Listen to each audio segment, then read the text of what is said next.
In this world, beings known as ghoul live among humans. The only difference is that they are more evolved subspecies of humanoid creatures that feed on humans. Kaneki is a young man who befriends the beautiful Rize and is aware that she is a ghoul. After going on a date with her, Rize reveals her intentions by taking a bite out of Kaneki's shoulder. Then she proceeded to toy with him until he almost died. But by a stroke of luck, Kaneki survives her attack after some heavy construction materials fall on her. But he's mortally wounded. Fortunately, he was saved. Emergency operation performed by Dr. Akihiro, transferring Rize school organs to Kaneki. This subsequently turns him into a half-ghoul, half-human hybrid, and Kaneki struggles for days to come to terms with his new reality. A few days have passed since his release from the hospital, and Kaneki has reached a point where he can no longer tolerate his hunger. Caught off guard by a sweet smell, Kaneki follows it until he discovers its source: a fresh corpse. Kaneki yet again rejects the idea of eating a human being, but suddenly the ghoul next to him gets taken out by a far more powerful ghoul. Have some good riddance. You should know better than to trespass on my feeding grounds. I've never seen you before. Whoa, how come only one of your eyes is red? Who proclaims it's his territory. Moments later, Toka, the girl from the coffee shop, swoops in and saves Kaneki. I'm just reclaiming what's mine. This was my feeding ground. Yeah, because you were weak. I don't appreciate being insulted by a punk kid with a smart mouth. Watch it, you're starting to piss me off. You should be!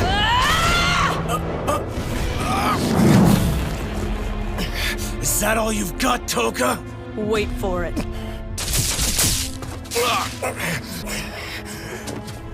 In the following few days, Kaneki struggles to adapt to his new nature with no success until another ghoul who is friends with his best friend tries to prey on him.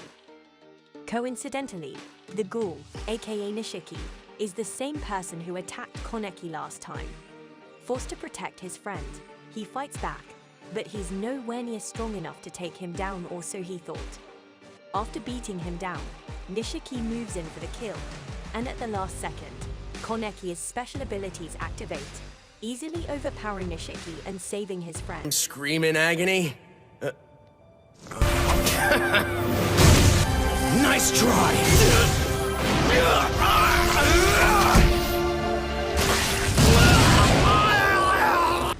But moments later, Kaneki's hunger returns, takes control of him in the form of Rize, who tries convincing him in his fanatical rage that it is by primal right.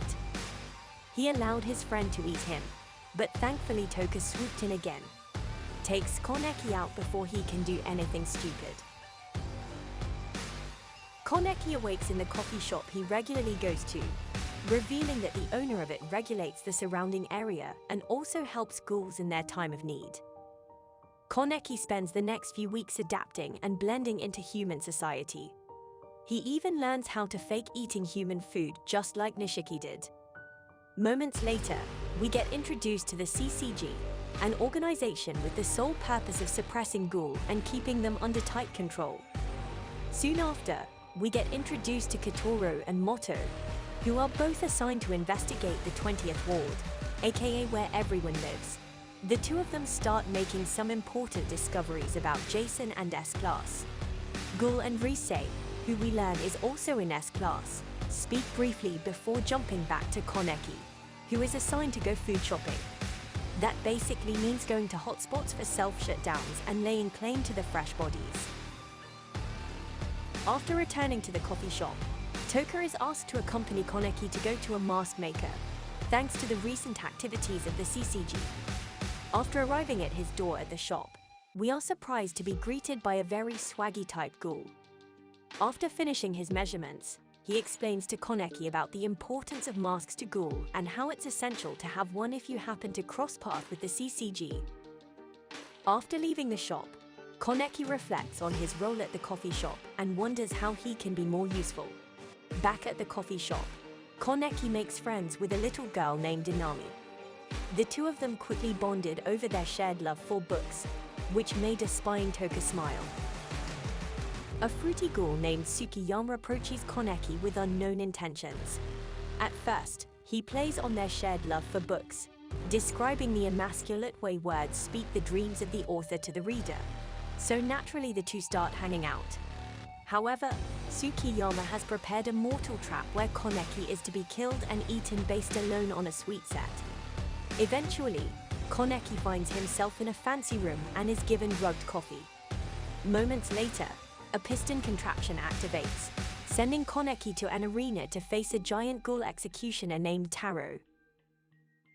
As Kaneki runs around dodging every single attack, the drug's effects start working. Kaneki trips and falls, twisting his leg in the process, and subsequently gets captured by Taro. Cornered and with no way to run, Kaneki activates his Kagane, which is basically his ghoul ability, taking Taro out with one punch and revealing to everyone in the room that he's a one-eyed ghoul.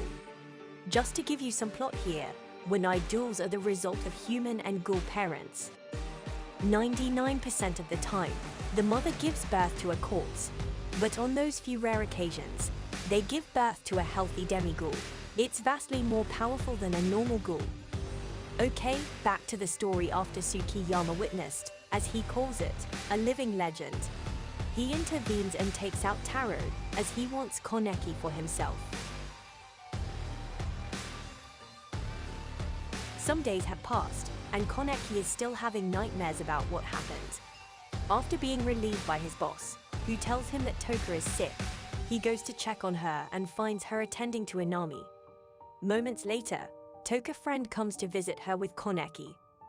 She misunderstands things and quickly leaves Toka with a pot full of human food.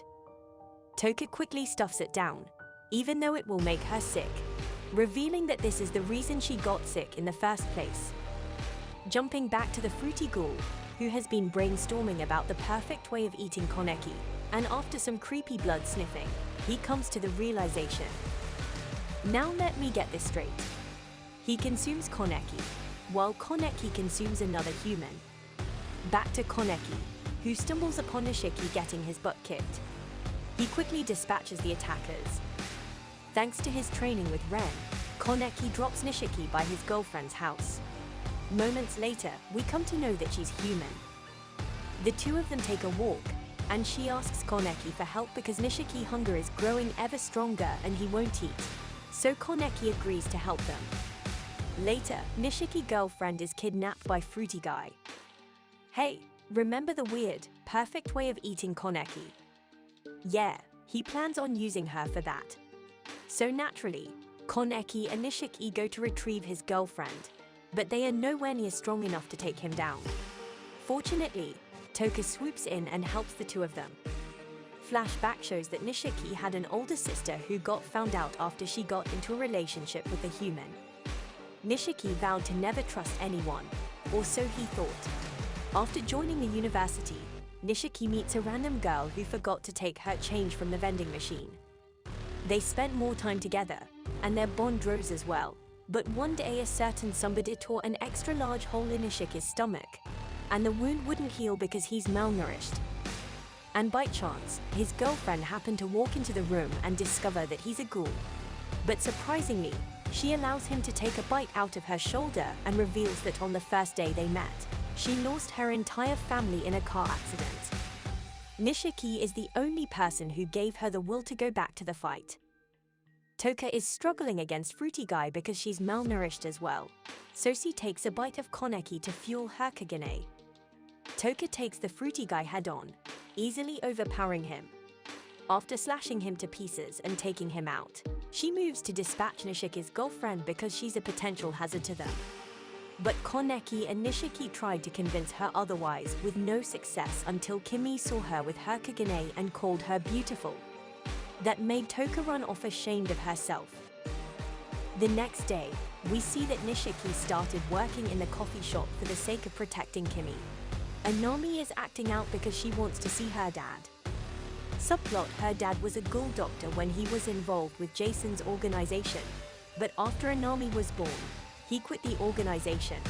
Recently, when Jason showed up at his doorstep and was demanding, he made him a new clipping tool, the one that Rize stole, and that's why Anami and her mom will live in the coffee shop now. But unfortunately, her father was killed by the CCG. Back to Anami, her mom takes her out to cheer her up. But while they were out, Anami caught her father's scent and followed it, eventually ending up in front of Kotaro and Moto. Some more plot here at the CCG. They take Kagane off dead ghoul and make them into deployable weapons that they call queen cases. That's why little Anami was able to smell her own father. After being cornered by the CCG, Ryoka chose to sacrifice her life to give her daughter a chance to run. While Anami was running away, Kaneki happened to see her. She tells him about the situation. They both run into the scene, arriving just in time to see Moto deal the finishing blow to Ryoka.